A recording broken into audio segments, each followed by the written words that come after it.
By the time I completed the final level of Astro Bot, I realized there were a lot of great levels that stood out to me as some of my favorites, but with so many great levels, it's hard to quantify which were the best, so it's time to make a list of the top 10 Astro Bot levels, at least according to me. I think this goes without saying, but there will be spoilers for at least the 10 featured levels. The focus here is on the mainline traditional levels because it gets a bit too tricky and apples to oranges, shall we say, if I'm going to include the dedicated boss levels as well as the various challenge-centric ones. I'm also leaving off the character finale levels because they're also a little hard to rank when taking into account how franchise-focused they are. With all those exclusions, we are left with 32 traditional structured levels, and yet I still struggled to come up with a top 10 list. At this point, I've played every level at least twice and many 3 to 4 times, which has left me confident in saying there isn't a bad level in Astro Bot. Even some levels I initially thought would rank towards the bottom, I've grown a greater appreciation for. My bottom 3 in no particular order were Furnace Fever, Trapped in Time, and Creamy Canyon. Again, those are all perfectly good courses, but were just the worst of the best, you could say. Since these placements are very temperamental to how I'm feeling in that moment, I try to remind myself of what makes a great level. I'm looking at the core platforming, the use of power-ups, if applicable, the pacing and utilization of enemies, but on top of that I'm also looking at the location and atmosphere, with each level's use of music, backgrounds, item interactivity, and environmental storytelling. So basically, how much fun is it and how well does it nail the vibes?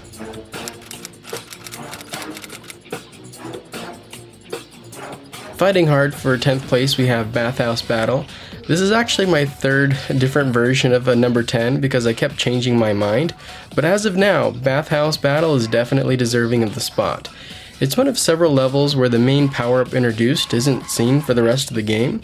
Part of me wishes that wasn't the case, but this more selective approach definitely avoids burnout. The sponge power-up is visually funny and mechanically interesting. You're playing with how things interact with water, like oil, fire, and of course sponges. But on top of that, similar to another power-up we'll talk about later, you're also playing with size and weight. And there's just a certain hilariousness to smashing through enemies or walls with like the Kool-Aid Man. The setting of a bathhouse high up above the clouds at sunset is a great visual. Robot monkeys add a nice touch, reminding me of those hot springs high up in the mountains of Japan filled with monkeys. One of my favorite moments of this course was finding the secret entrance to the Lost Galaxy level. I remember staring at the fire protruding on top of the chimney, thinking it had to be important, but wasn't quite sure or even how to get there. Did the developers just put it there and it was just visually interesting but not important? Nope. Once I found out how to get on top of the chimney and put out the fire, and not die immediately afterwards, I felt kinda smart. One of many great examples of good level structure and visual language.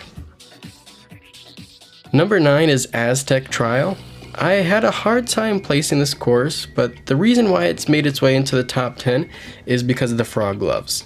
This is easily in my top 2 or 3 favorite power-ups within the whole game.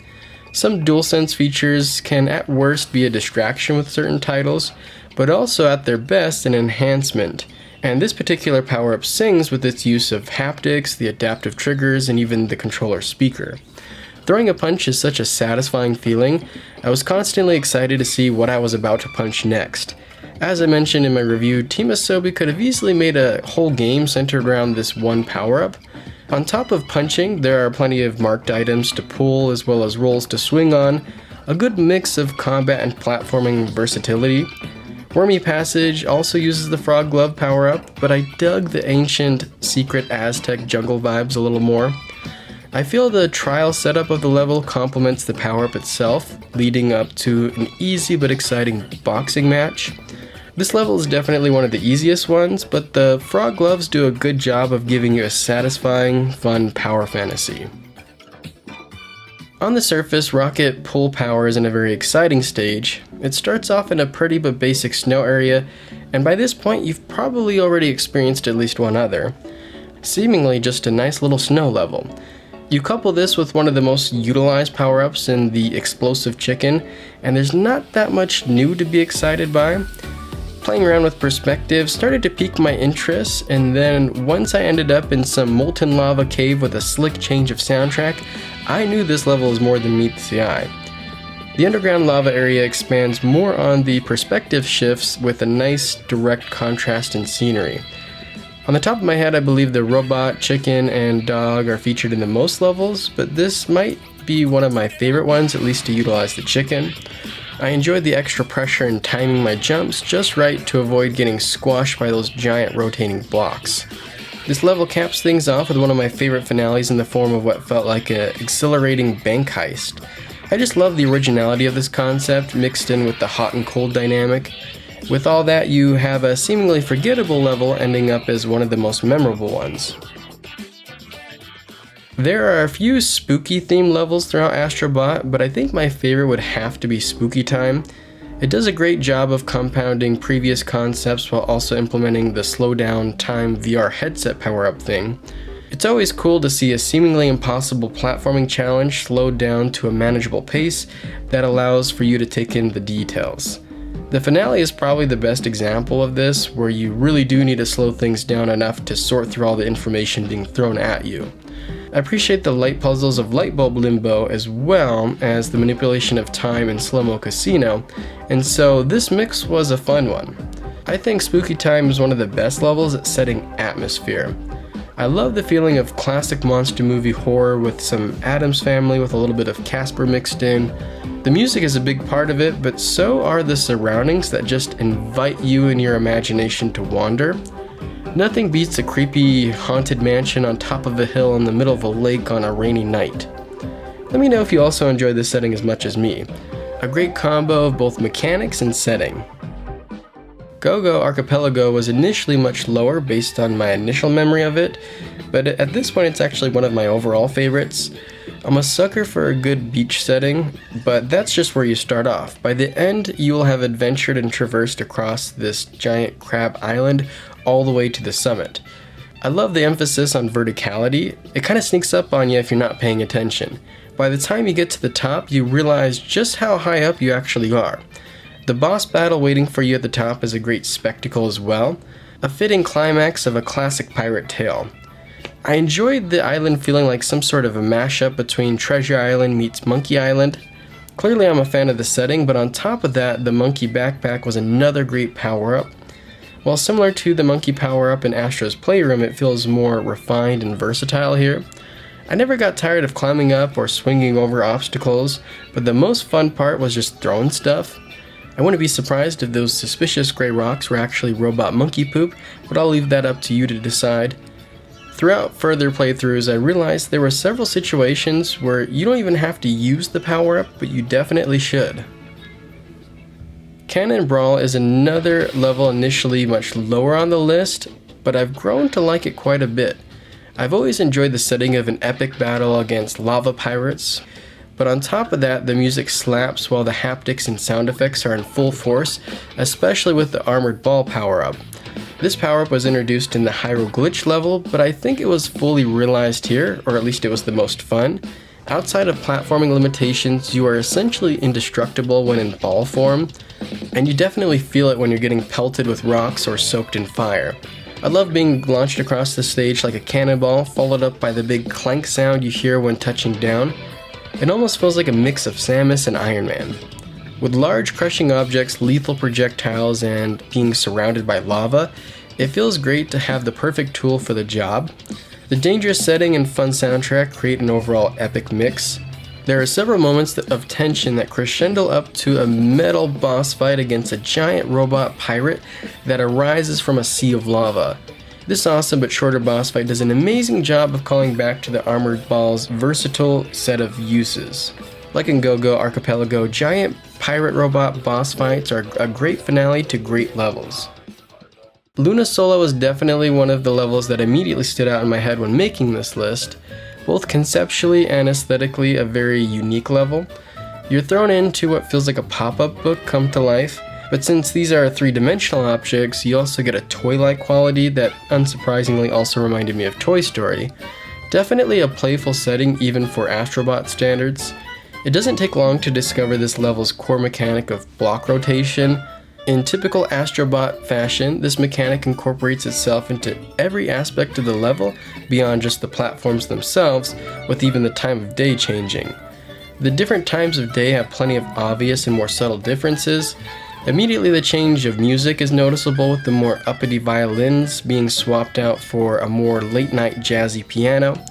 Certain mechanics and enemies are also exclusive to the time of day, like the flashlight. The time of day switches seem to occur in shorter durations as you get further in the level, almost giving it somewhat of an ominous feel. I also found myself becoming disorientated on where I had come from or where I was heading, with all the twists and turns of surfaces. It's disorientating in a fun kind of way without getting frustrating, which is good because walls become floors and floors become ceilings real quick. This is one of the few courses where you don't have a power-up, and with such a strong concept, you really don't need one. Slow-Mo Casino was a great choice to introduce the player to the slow-mo headset power-up.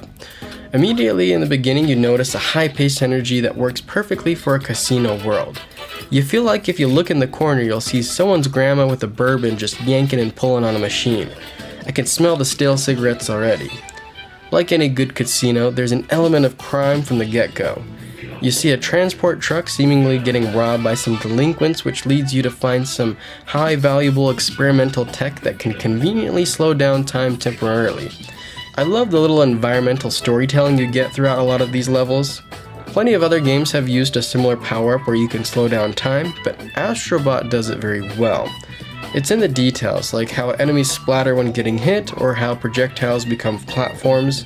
One of my favorite aha moments of the entire game was when I realized that the cards being thrown my way could make for some great platforms if I could get close enough to hit the dealer. Slowing down time, especially in this level, hits a nice sweet spot of player empowerment while still testing your platforming abilities. I started to feel like Quicksilver from X-Men Days of Future Past by the time I made it to the end. In the number 2 spot is Downsize Surprise. Have you ever wanted to play a game as a mouse? No? Well, me neither, but after playing through this level several times, I'd be open to it. Unlike some games that utilize a similar concept, you are free to scale up and down at a whim. The introduction of this level is probably one of the best. It's concise and effective. What's that block of cheese? Oh no, I'm trapped. Oh, now I'm small, and I'm in the clear. Simple yet effective solution helps put the player into the perfect mindset to work their way through each upcoming obstacle. Similar to Bathhouse Battle, you're constantly utilizing your unique qualities of both sizes. The contrast of scale puts an extra emphasis on the perspective also changing. In mouse size, the course feels massive while enemies more threatening, but there's also a ton of nook and crannies to explore otherwise unnoticeable. This level in particular has a ton of non-essential yet fun interactable objects. Part of why Downsize Surprise ranks this high is because of its set dressing. I love the old-timey music and props that remind me of Tom and Jerry or something of that era, which is fitting of being a mouse. Adding to the differences in perspective, the way you hear music or step on surfaces feels totally different. As a whole, Downsize Surprise feels kinda short, but I think that's because of the non-stop moment-to-moment fun. Surprisingly, in the top spot is the lone underwater level, Bubbling Under. Like many, I often feel underwater levels are put into games out of some sort of weird feeling of necessity, even though everyone knows they aren't the most fun. I believe Astro Bot does a couple things to address some of the pitfalls these type of levels often fall into. The Penguin Backpack power-up is the main key, because I think many of the issues stem from the feeling of vulnerability and overall sluggishness. The Penguin power-up allows for you to swim at high speeds while being just as capable of dispatching enemies as if you were on land. Even though this level is primarily underwater, there's actually quite a few land portions sprinkled throughout that gives a nice variety.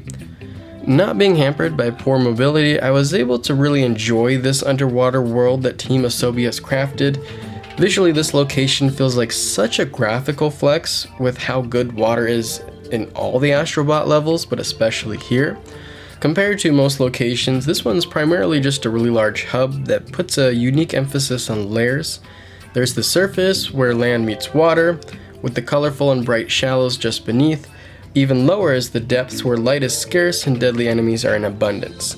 This location was such a joy to explore, with its sunken ships to underwater sea creatures with amazing ethereal sounds and music. Honestly, this might be my favorite underwater level of all time, or at least up there for 3D platformers.